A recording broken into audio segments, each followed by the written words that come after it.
All right. We're going to start off with Take-Two. You might know them. They are the company that owns Rockstar and 2K. They have entered into an agreement to buy mobile game developer Zynga. Wow. Yeah. You guys remember Zynga? I mean, like, they're just like this little thing that made the Farm Bill and, you know, and then they just kept blowing up. And then Words with Friends, I think, was theirs. And then just kept getting bigger and bigger and bigger. Yep. And I love their Texas Hold'em poker. That stuff was so good. Do they have a Texas Hold'em poker? Wow, I didn't know that. Yeah. Heck yeah. Oh, yeah. It's so good, too. I used to play the mess out of that. So the two companies have agreed that Take-Two will acquire all of Zynga's shares and take ownership of the company.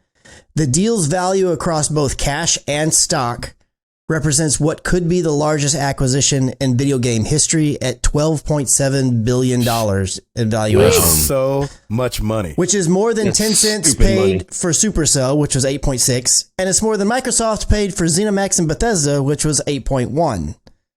Wow. So that's nuts. And it's one of those things where you're like, for Zynga, come on, but Zynga is like makes everything in the mobile space. I mean, they're all over the place, and then they are currently making a Star Wars game. I think Star Wars Hunters for the Nintendo Switch. Oh wow!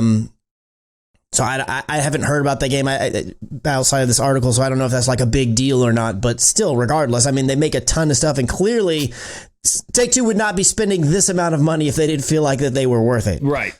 Yeah, so, absolutely. So my gosh, it's just one of those things where it's like, I mean, every now and then I see the logo. They're like, it's a little dog, I think. Right. I'm just like, oh yeah, they're still around. I just totally forget about Zynga. Not even just still around, but and thriving. Yeah. Still around and worth a lot. Right. Golly. Yeah, that's crazy. $12 billion. Yeah.